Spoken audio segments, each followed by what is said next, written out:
Lord. అందరికీ వందనాలు.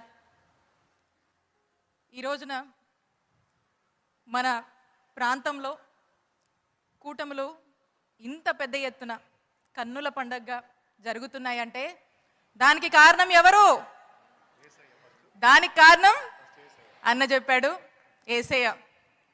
యేసయ్యకు మనము కృతజ్ఞతలు స్తోత్రములు తెలియజేసుకుందాము. మళ్ళీ అడుగుతాను, దానికి కారణం ఎవరు?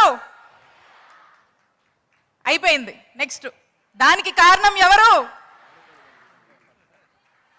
ఎస్, దానికి కారణం యేసయ్య మహిమలో, మరి ఆయన వాక్యంలో మీ అందరినీ కూడా, మీ కుటుంబాన్ని సంతోషంగా అనుక్షణం చాలామన్నకు ఏ కష్టం ఉన్నా, బాధ ఉన్నా, ఆరోగ్యం బాగున్నా, బాగాలేకపోయినా, ఇంకోటైనా ఏదైనా సరే ఆయన మాత్రం మీ మధ్యకు రావటము, వాక్యం చెప్పటము, మిమ్మల్ని అందులో స్వస్థపరచడం అనేది ఆయన ప్రథమ ధ్యేయంగా జీవితంలో పెట్టుకొని మరి ముందుకు వెళుతున్నటువంటి వారి ఘనత అని కూడా తెలియజేస్తున్నాను.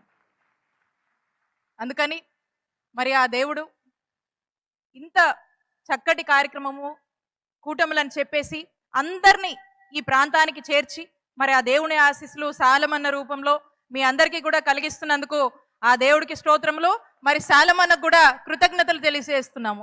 ఎందుకంటే ఇక్కడ రాజకీయాలు అవసరం లేదు, మనకి పార్టీలకు అతీతంగా మాట్లాడుకుందాము. ఇది రాజకీయ వేదిక కాదు. కాబట్టి ఒక వ్యక్తి చేస్తున్నటువంటి మంచి పనిని, తన శ్రమని గుర్తించాల్సినటువంటి అవసరం సమాజంలో ఉన్నట్టుగా మన మీద ఆ బాధ్యత ఉంటుంది. కాబట్టి మరి వారికి కూడా మనస్ఫూర్తిగా నేను కృతజ్ఞతలు తెలియజేస్తున్నాను.